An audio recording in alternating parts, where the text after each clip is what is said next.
the thought for the week. So feel free to turn to that now. I will read the top part. I appreciate your joining me in the bottom for the bolded area.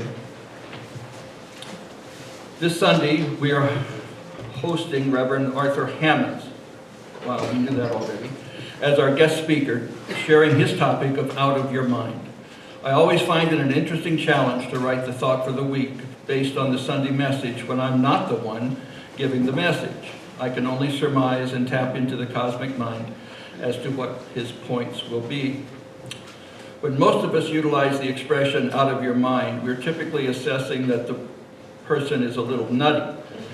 We'll say, are you out of your mind? When their words or actions seem out of the ordinary or just plain contrary to rationality.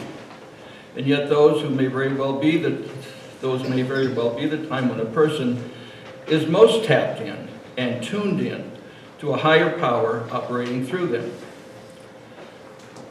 Each of us is 100% involved in creating the world we experience, whether we're consciously aware of it or not. The AA program is a saying something to the effect that stinkin' thinking got me in this mess. Thoughts are things, thoughts create after their kind. And so it behooves us to be aware of the direction of our thoughts, or the direction our thoughts are taking. What kind of life can you envision for yourself? Do you believe and trust there is a higher power operating through you and available to you day and night? A familiar train of thought is that we co-create our lives with the divine, made in the image and likeness of the divine. God has given mankind authority to name and claim our life's experiences. Be aware of your thoughts, to consciously choose life-enhancing ones. Say with me, I take responsibility for the direction of my thoughts and choose wisely. Out of my mind comes my life experiences, and they are good and very good, and so it is. Sir. Thank you, Hugh.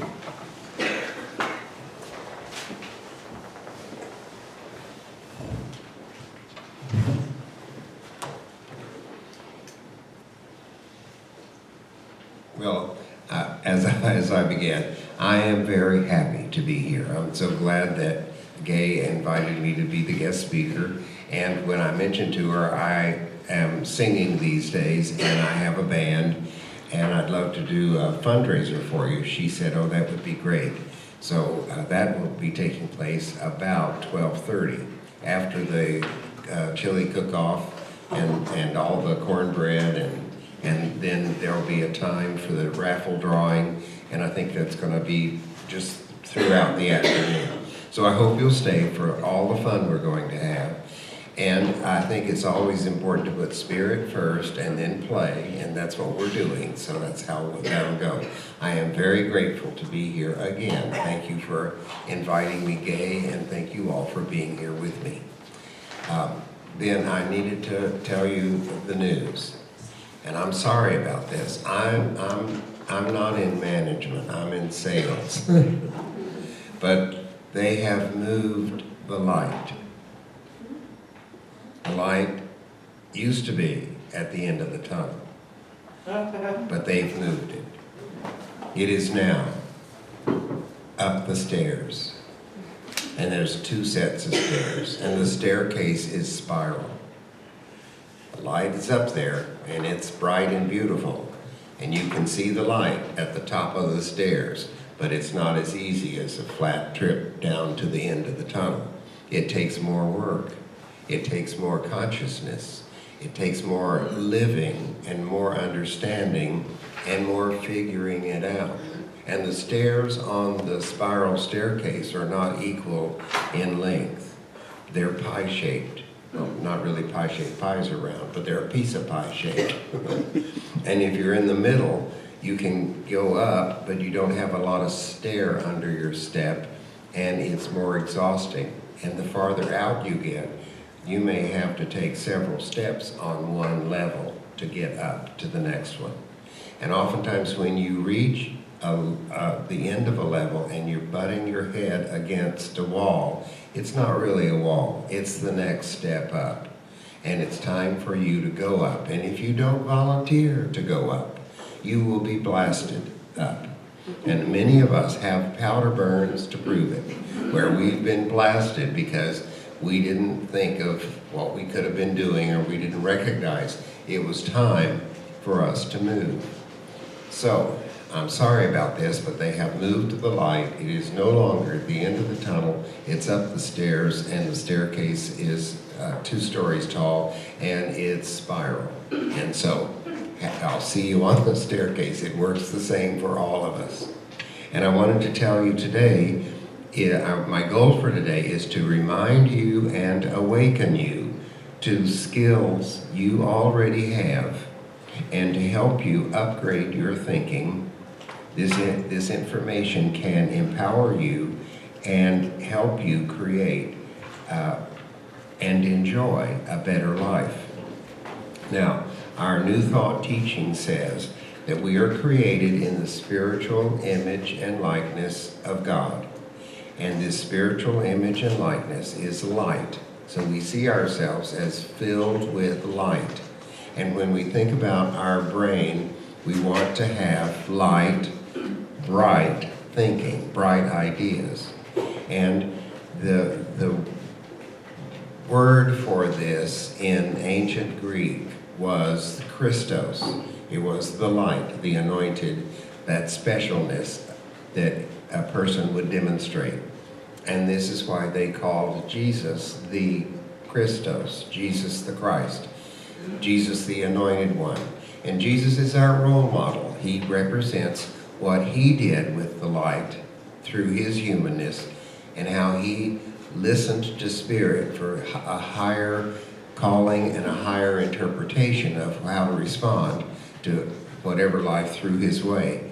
And so he's our hero because he paid attention to the light and lived in a body, in a world, ate, slept, did all the things he had to do, just like we do. And so as he's our example, then we know we can be human, have a body, eat, sleep, and do all the things we need to do. But we can also go to the same source he went to for light and bright ideas. And that's why he is our model. So, let me ask you this, and I would rather you didn't see yourself as just sitting there as a listener today, but I'd like for you to be a participant. And here's just this one thing. If a genie were to appear to you and ask you, what do you want? What do you want? I would like for you to think about this while I go on for a few more minutes and tell me. You know, you don't have to speak up, I won't ask. But what do you want? At this point in your life, what do you want? And you can have anything you can think of. You can have anything you can think of. And if you control how you think, the results will come. And they're not results by luck, but they're results that are brought about the discipline of thinking. So you can have anything you want. What do you want? What do you want? And a lot of times we don't know what we want. But if we find out, figure it out, think about it, and pinpoint it, that's a great leaping off place to begin. What do you want? And you know, if you go into a restaurant, they have a menu, and you look at the menu, and then you say, I'll have the scrambled eggs. And then you don't have to say, do you got the eggs, and is there a chicken back there, or, you know, how long do I have to wait for the, you know, the egg gatherer to go back to Hutch and get the egg? You just put in your order and it comes. Well, this is how our thinking can work. You can know what you want, and then I'll tell you the steps, but you can have anything. Now, what you want to be aware of is, as we focus on what we want and knowing that we can have anything, oftentimes we get what we want. Oftentimes we get something better than what we thought we wanted. And the better is better than what we wanted. It's bigger for us from the source, the universe, than what we thought we were worthy of or what we thought would be nice in our lives. So results are brought about by a discipline of thinking. Now, here's some skills to discipline your mind. First of all, while there's a siren going off, that's our opportunity to send somebody a blessing. Just zap them to know that they'll be okay, and the people that are going there to rescue them are big and strong, and they'll make things right. These are the skills to discipline your mind.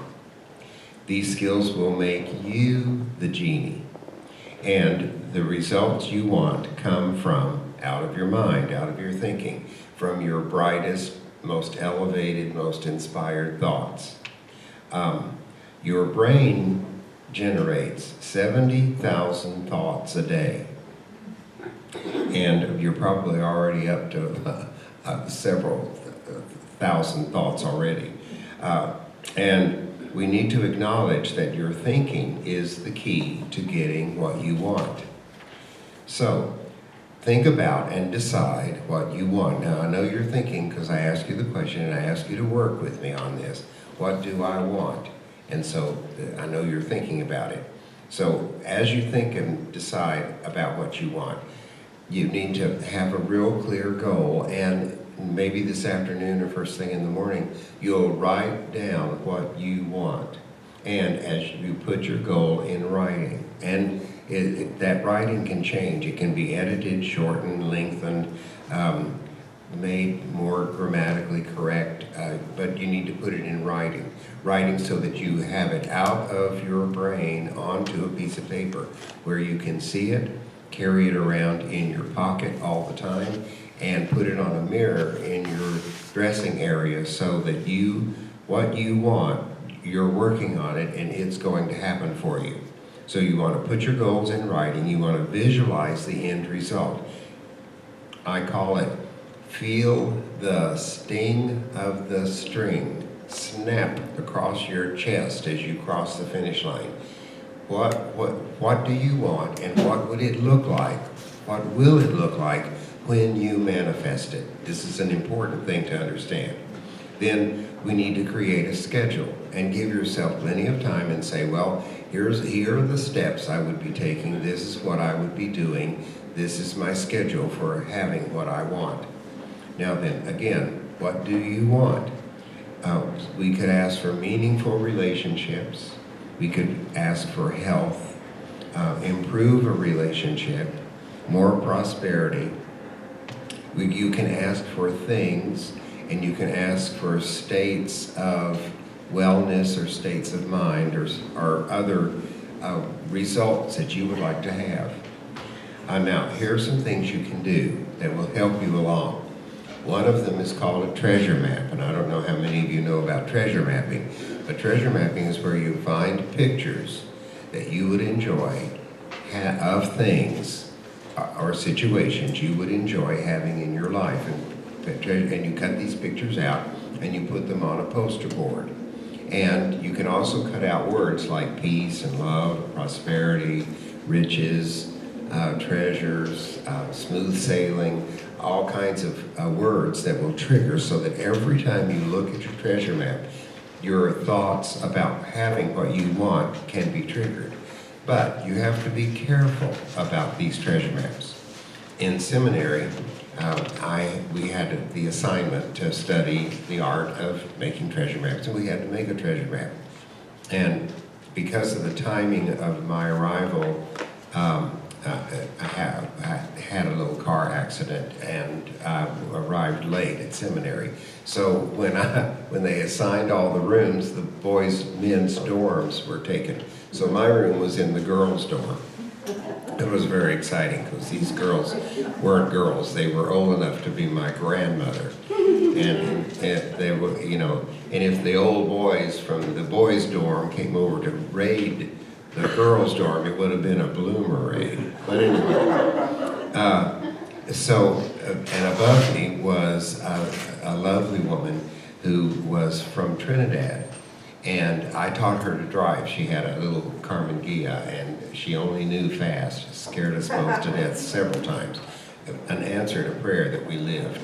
And But she said, I want a man.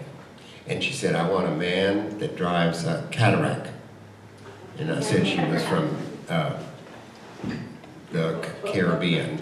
And and she was just adorable and full of life. And she later became a minister in the Caribbean. And so she found a picture and put it on her board and some other things. And our assignment was to really work on this and really see if we couldn't manifest what was pictured on our treasure map. Well, one day, she would wake up in the morning at 6 and put on her high heels and stomp around. So I didn't need an alarm clock. I just knew she's up there. And I heard her come home, heels on stairs, and then I heard her bed spring squish as she threw herself across the bed, and then I heard some soft crying. Well, we all were close in our little house we lived in together. So I went up and I said, what's the matter? And she said, he's married. And I said, oh no.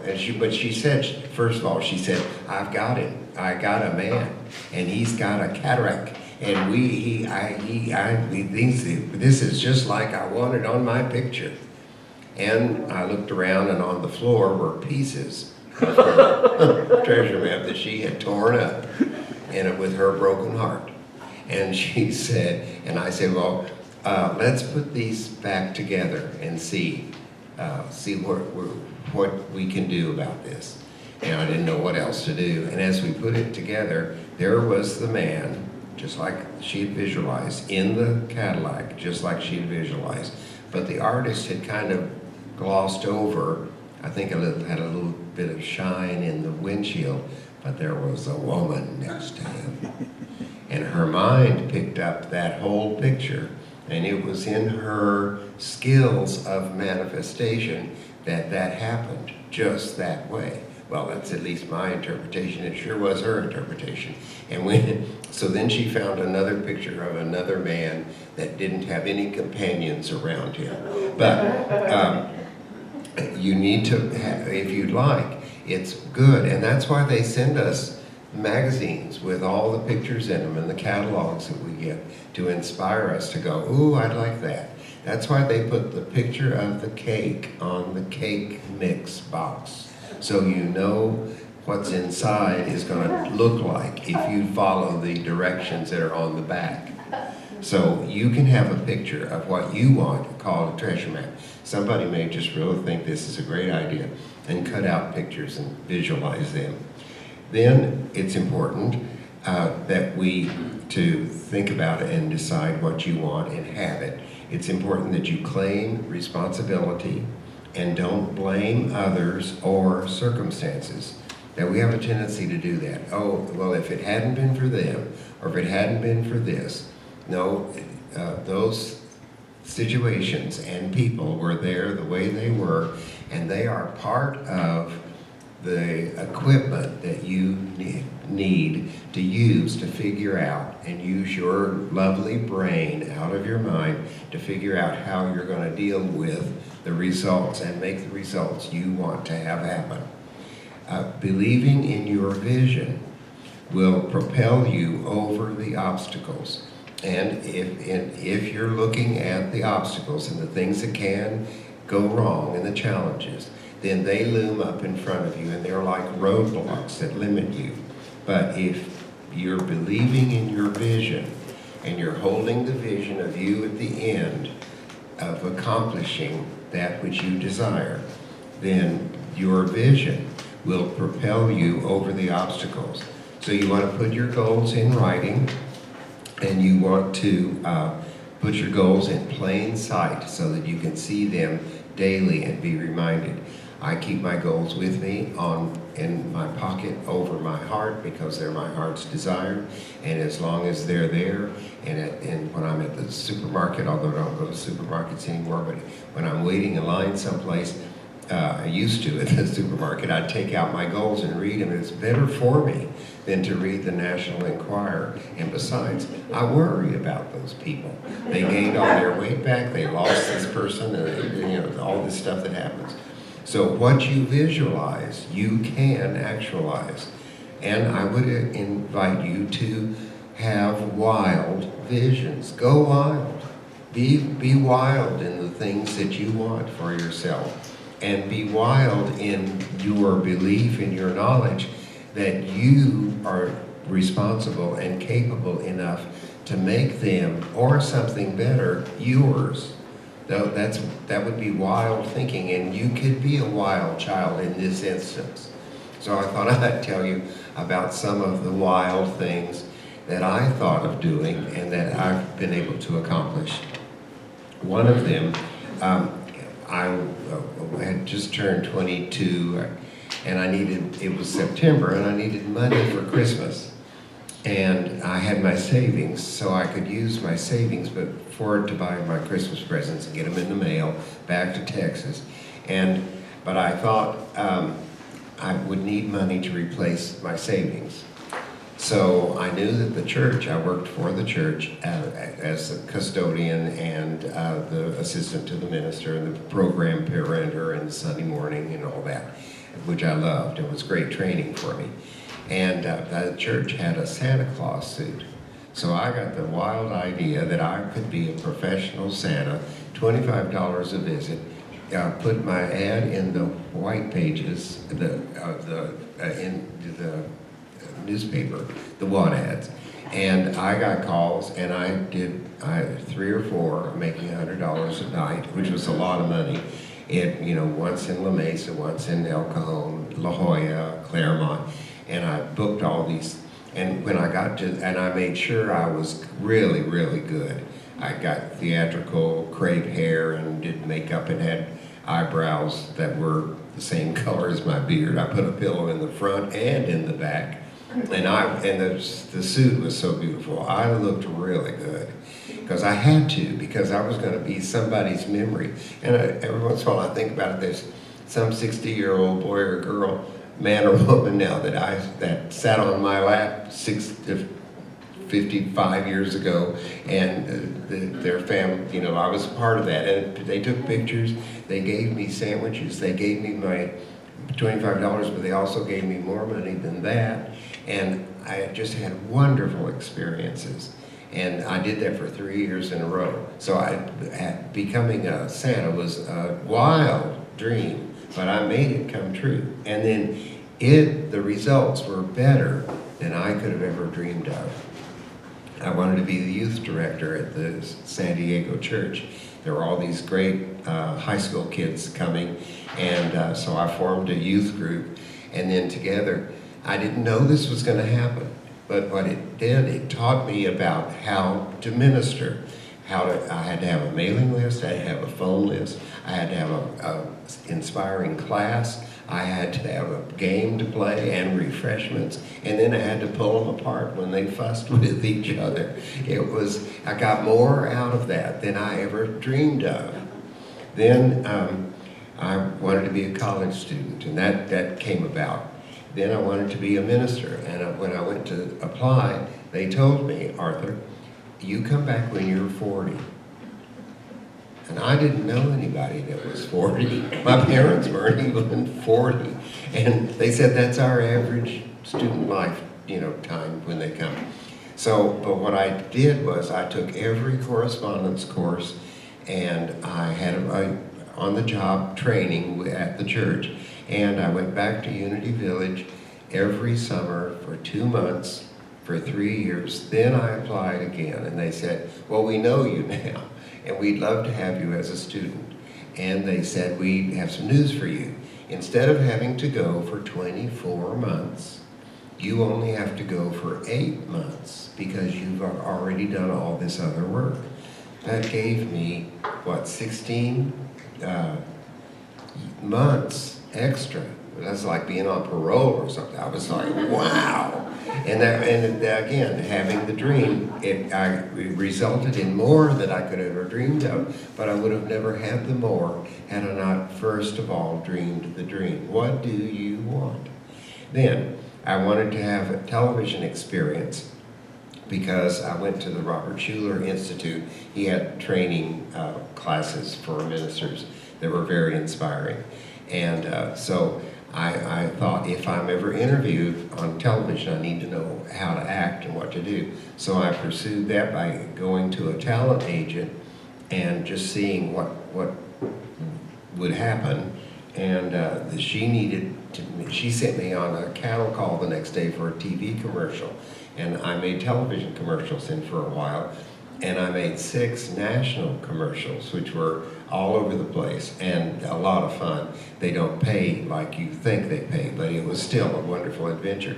And then because I was on television so often, from a Safeway commercial, Reverend Dale Batesel in Palm Springs asked me to, when he retired, to take over. Well, he asked me to come and show him what I knew about television, because he didn't know anything about it, but someone that came to his congregation gave enough money for them to be on television for several years until they could get on their own, and which they did.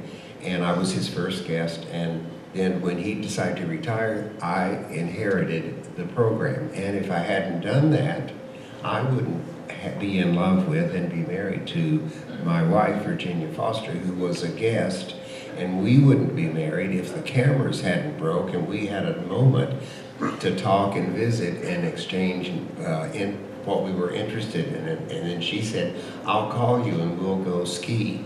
And I thought, well, I'd be so lucky if that happened. And she called me the next day, and it's been a whirlwind love relationship and romance.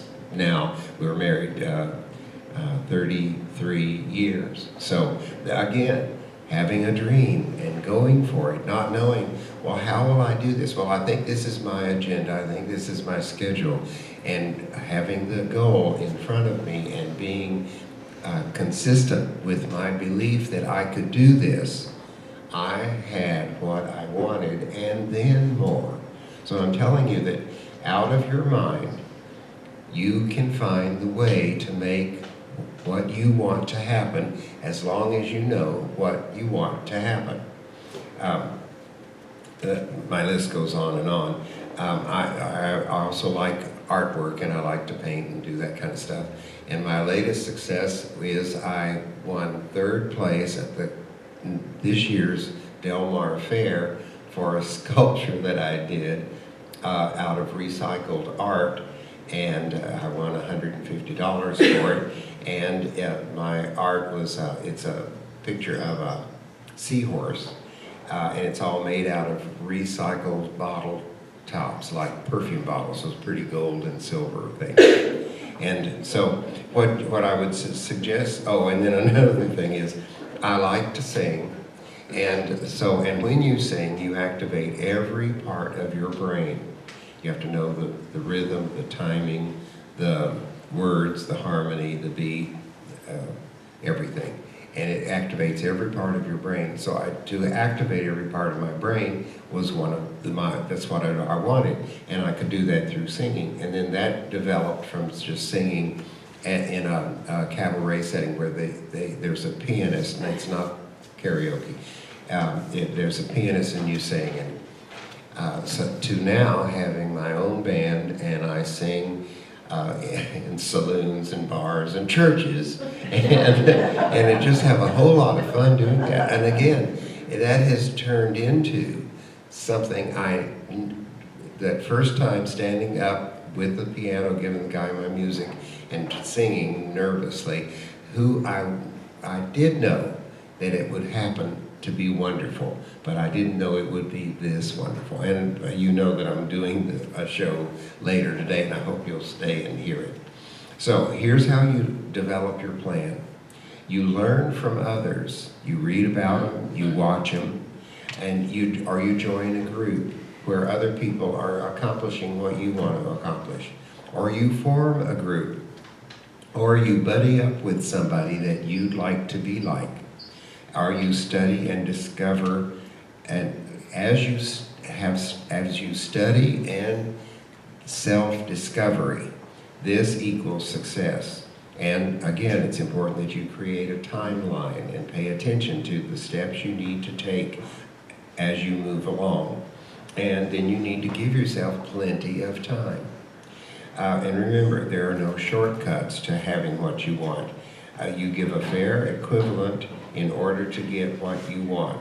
Your vision will unfold according to the amount of thought, energy, study, application, and effort that you put in. Another real important thing that you could be doing is you could join or form a mastermind group. And a mastermind group is based on the idea that where 2 or 3 are gathered, this is from Scripture, there am I in the midst. And it's like where 3 or 4 or 5 people get together and they share what they want. The other people in the group have ideas for you about how to achieve what you want. Ideas that you wouldn't have thought about, but that they've experienced and they know what they're talking about. And a mastermind group can be very, very helpful to you. So I'd look at masterminding. And Gay might be able to tell you more about that and maybe even facilitate a group. In review, if you change your thoughts, and then you can change your world, and that was Norman Vincent Peale. Change your thoughts and you can change your world. Flaws in our thinking are what's causing our problems. Flaws in your thinking are causing you your problems. It's not them or circumstances. You can re-examine your thinking and find new ways to think about them or the circumstances. And when you examine what your thoughts are, well, this is where I am because of them. And then you claim responsibility. Well, no, this is where I am because of my expectations or what I think they have done to me or whatever. And you change your thoughts about and your thinking about them, and you create a new mantra for yourself. Then that becomes your building platform for the results you want in your life. What you visualize, you can actualize. What you think about, you bring about. And as we have said in our presentation all morning, you create the world you are experiencing. Your thoughts are things. Thoughts create after their kind. They snowball. And if you're thinking negatively or troublesome thoughts, they're going to get worse, and so are you. But if you catch yourself and say, I've got to stop doing this to myself, and start thinking in an opposite direction that's more beneficial to you, then those thoughts will snowball, and the next thing you know, you'll be on a completely different level, and you'll be manifesting on that level all the things you want. Thank you for having me. I look forward to seeing you at the concert. I enjoyed being here this morning.